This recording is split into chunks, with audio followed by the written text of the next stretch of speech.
Hello everyone, good morning. मैं Praveen Sharma, welcome back to my channel. आज का हमारा टॉपिक है शिक्षण का संगठन। इसके अंतर्गत हम देखेंगे स्मृति स्तर अर्थात हार्वर्डियन मॉडल। तो बात करते हैं हम शिक्षण का संगठन के विषय में। शिक्षण की प्रक्रिया एक स्वदेशीय प्रक्रिया है। इसका कार्य छात्रों को सीखने के लिए प्रेरित करना है। शिक्षण की प्रक्रिया की परिस्थिति को हम एक सतत क्रम यानी कि कंटिन्यूम पर विचारहीन क्रियाओं की अवस्थाओं से विचारपूर्ण अवस्था तक विभाजित कर सकते हैं। शिक्षण की प्रक्रिया को हम 3 स्तरों पर विभाजित कर सकते हैं, जिसमें फर्स्ट पॉइंट में आता है या फर्स्ट पॉइंट पर हम देखते हैं स्मृति स्तर अर्थात मेमोरी लेवल। सेकंड पॉइंट देखते हैं बोध स्तर अर्थात अंडरस्टैंडिंग या अंडरस्टैंड लेवल। थर्ड पॉइंट में हम देखेंगे चिंतन स्तर यानी कि रिफ्लेक्टिव लेवल। जैसा कि कहा जा चुका है कि आज हम स्मृति स्तर के विषय में विस्तार से समझेंगे।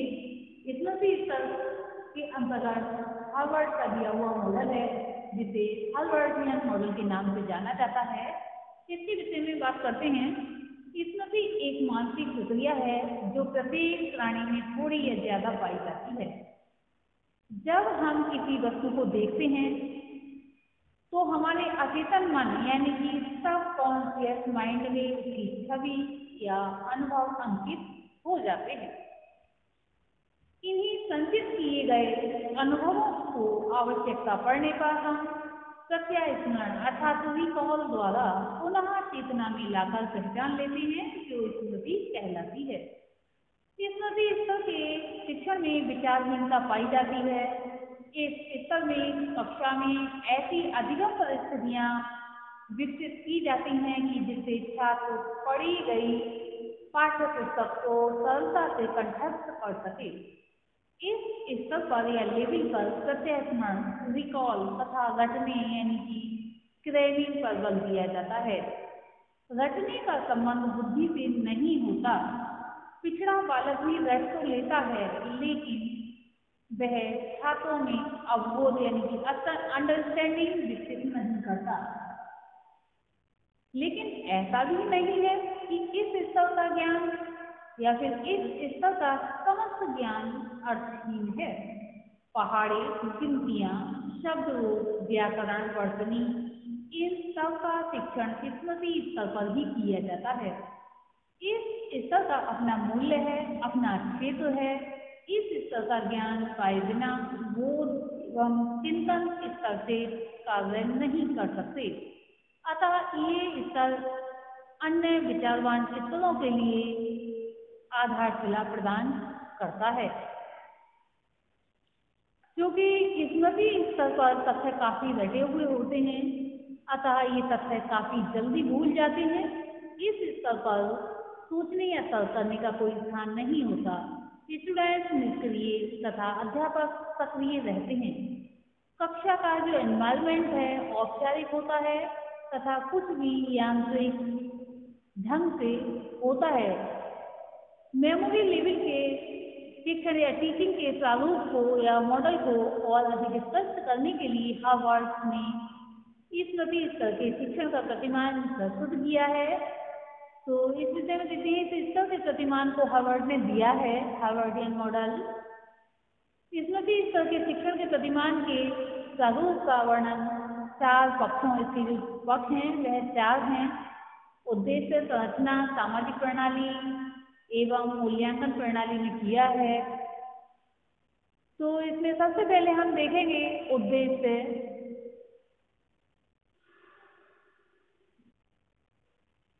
हार्वर्ड के अनुसार स्मृति स्तर के शिक्षण का उद्देश्य अर्थात एक तरह से कहें तो फोकस विद्यार्थी को तथ्यों के रटने पर बल देते हुए निम्नलिखित क्षमताओं जो कुछ क्षमताएं हैं लिखी हुई हैं कि उनका विकास करना है।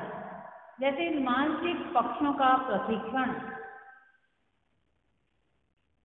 तथ्यों का ज्ञान देना, सीखे गए तथ्यों को याद रखना और याद किए गए तथ्यों को प्रत्ययन अर्थात रिकॉल द्वारा पुनः प्रस्तुत करना। अब हम देखेंगे संरचना यानी स्ट्रक्चर। हार्वर्ड ने स्मृति स्तर के शिक्षण की व्यवस्था को 5 पदों में बांटा, जो हार्वर्ड पंचपदी प्रणाली यानी कि 5 फॉर्मल स्टेप्स के नाम से प्रसिद्ध है। इन 5 पदों का अनुसरण करते हुए शिक्षक स्मृति स्तर के लिए शिक्षण तथा अधिगम की परिस्थितियों को उत्पन्न करता है। ये पद इस प्रकार से हैं। सबसे पहले है प्रस्तावना। यह प्रथम पद है। इस पद में विद्यार्थियों के पूर्व ज्ञान को जांचने के लिए प्रश्न किए जाते हैं, जिससे नवीन ज्ञान को पूर्व ज्ञान के साथ जोड़ा जा सके। सेकंड है उद्देश्य कथन, स्टेटमेंट ऑफ एम। इसमें प्रकरण को स्पष्ट शब्दों में ब्लैक बोर्ड पर लिख दिया जाता है, जिससे छात्रों को प्रकरण स्पष्ट हो जाए। नेक्स्ट पॉइंट है विषय प्रवेश अर्थात प्रेजेंटेशन। इस चरण में विद्यार्थियों के सहयोग से मूल पाठ का विकास किया जाता है। उनकी मानसिक क्रिया को उत्तेजित करके उन्हें स्वयं सीखने के अवसर प्रदान किए जाते हैं। शिक्षक विद्यार्थियों से प्रश्न पूछकर अपनी विषय वस्तु को आगे बढ़ाने का प्रयास करता है। नेक्स्ट पॉइंट है तुलना व संबंध, कंपैरिजन एंड एसोसिएशन। इस स्टेप में पढ़ाए गए तथ्यों, घटनाओं व प्रयोगों की तुलना के द्वारा आपस में संबंध स्थापित किया जाता है। नेक्स्ट है प्रयोग अर्थात एप्लीकेशन। इस पद में ये देखा जाता है कि सीखे हुए ज्ञान को नई परिस्थिति में उपयोग किया जाना है यानी प्रयोग किया जाता है या नहीं। इसके लिए शिक्षक द्वारा मिलती जुलती परिस्थिति का निर्माण किया जाता है, जिससे छात्र अपने ज्ञान का प्रयोग वहां कर सके। इस प्रकार नवीन ज्ञान स्थायी हो जाता है। नेक्स्ट पॉइंट है निष्कर्ष अर्थात जनरलाइजेशन। इस पद को या स्टेप को हार्वर्ड ने प्रणाली अथवा व्यवस्था की संज्ञा दी है। मूल पाठ को समझने के बाद इस पद में विद्यार्थियों को सोचने विचारने का अवसर दिया जाता है। इसके बाद वे कुछ ऐसे सिद्धांतों का प्रयोग करते हैं जिनको भावी जीवन की विभिन्न परिस्थितियों में प्रयोग किया जा सके। अर्थात जब शिक्षण किया जाता है तो ऐसे जो है कागज सिखाए जाते हैं या फिर व्यवहार किए जाते हैं जो कि भविष्य में अन्य परिस्थितियों में भी जब वह कार्य करना पड़े तो उसमें भी उसका सॉल्यूशन करके आगे बढ़ सकें या परिस्थितियों का सामना कर सकें। अब हम नेक्स्ट पॉइंट में देखेंगे सामाजिक प्रणाली। शिक्षण की प्रक्रिया सामाजिक तथा व्यावसायिक है। इस सामाजिक व्यवस्था के सदस्य शिक्षक तथा शिक्षार्थी हैं। इस स्तर पर शिक्षक का व्यवहार अधिकारपूर्ण होता है।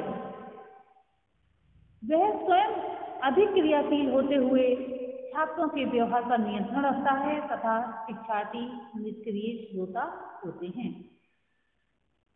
शिक्षक के प्रमुख कार्य हैं पाठ्य वस्तु को प्रस्तुत करना, विद्यार्थियों की क्रियाओं को नियंत्रित करना, छात्रों को प्रेरणा देना अर्थात जो पाठ्य वस्तु है उसको प्रस्तुत किया जाता है छात्रों के सामने, और विद्यार्थियों की जो क्रियाएं हैं, जो अनावश्यक क्रियाएं हैं उनको नियंत्रित किया जाता है और आवश्यक क्रियाओं को करने के लिए उन्हें भी नियंत्रित से किया जाता है, जिससे कि वे उन क्रियाओं को जो आवश्यक है कर सकें। छात्रों को प्रेरणा दी जाती है जिससे कि जो कार्य कराया जाना है, जो शिक्षा दी जानी है उसके लिए भी प्रेरित हो सकें और कार्य को सुचारू ढंग से कर सकें। इस स्तर पर विद्यार्थी का स्थान गौण होता है। छात्र चुपचाप शिक्षक को आदर्श मानकर उसका अनुसरण करते हैं। स्मृति स्तर पर अभिप्रेरण का बाहरी रूप ही अधिक प्रयुक्त किया जाता है। शाब्दिक प्रेरणा, पुरस्कार आदि विशेष रूप से प्रयुक्त किए जाते हैं। नेक्स्ट पॉइंट में हम देखेंगे मूल्यांकन प्रणाली। इस स्तर पर मूल्यांकन के लिए लिखित तथा मौखिक दोनों प्रकार की परीक्षाओं का प्रयोग किया जाता है। लिखित परीक्षाओं में निबंधात्मक, वस्तुनिष्ठ प्रश्नों में तथ्य स्मरण व पहचान वाले प्रश्नों का प्रयोग किया जाता है। नेक्स्ट पॉइंट में हम देखेंगे स्मृति स्तर को प्रभावशाली अर्थात इफेक्टिव बनाने के उपाय या सुझाव। इसके हमने कुछ बिंदु लिए हैं, जिसमें पहला बिंदु है पाठ्य वस्तु सार्थक हो, यानी कि पाठ्य वस्तु सार्थक होनी चाहिए, छात्रों के लिए यूजफुल होनी चाहिए, यानी कि ऐसा ना हो कि व्यर्थ की पाठ्य वस्तु छात्रों के सामने प्रस्तुत कर दी जाए, और ऐसा भी ना हो कि जो शिक्षा से संबंधित ही ना हो। नेक्स्ट पॉइंट में देखेंगे पाठ्य वस्तु समग्र रूप से प्रस्तुत किए जाए, यानी कि पाठ्य वस्तु जो भी है उसे पूरी तरह से, यानी कि पूरी तरह से बच्चों के सामने प्रस्तुत की जानी चाहिए। आधी अधूरी पाठ्य वस्तु प्रस्तुत करने से छात्र उसको समझ नहीं पाएंगे। नेक्स्ट पॉइंट में हम देखेंगे पाठ्य वस्तु क्रमबद्ध रूप से प्रस्तुत की जाए, यानी कि ऐसा ना हो किसी का अर्थ परिभाषा बाद में बताई जाए और सिद्धांत पहले बता दिए जाएं। तो यानी कि पाठ्य वस्तु को क्रमबद्ध तरीके से स्टेप बाय स्टेप बताया जाना चाहिए, प्रस्तुत की जानी चाहिए। अभ्यास के लिए अधिक समय दिया जाए। जब कोई भी पाठ्य वस्तु छात्रों के सामने प्रस्तुत की जाती है तो उसके अभ्यास के लिए छात्रों को पर्याप्त समय दिया जाना चाहिए। शिक्षण कार्य करते समय छात्रों की थकान का ध्यान रखा जाए। ऐसा नहीं हो कि लगातार छात्रों के सामने पाठ्य वस्तु प्रस्तुत की जा रही है, उन्हें पढ़ने के लिए मौका ही नहीं मिल रहा है। ऐसा नहीं होना चाहिए, बल्कि छात्रों की थकान को ध्यान में रखते हुए उन्हें कुछ समय खाली छोड़ना चाहिए। पुनरावृत्ति एवं एक क्रम से की जाए, यानी जो पुनरावृत्ति की जा रही है उसका भी कोई क्रम होना चाहिए, जैसे कि पाठ्य वस्तु प्रस्तुत करने का कोई क्रम होता है। शिक्षण केवल ज्ञान प्राप्ति तक सीमित होना चाहिए। सुनिश्चित पुनर्फलन प्रणाली का प्रयोग किया जाना चाहिए। आज हमने देखा हार्वर्डियन मॉडल के विषय में। आज के लिए इतना ही। धन्यवाद।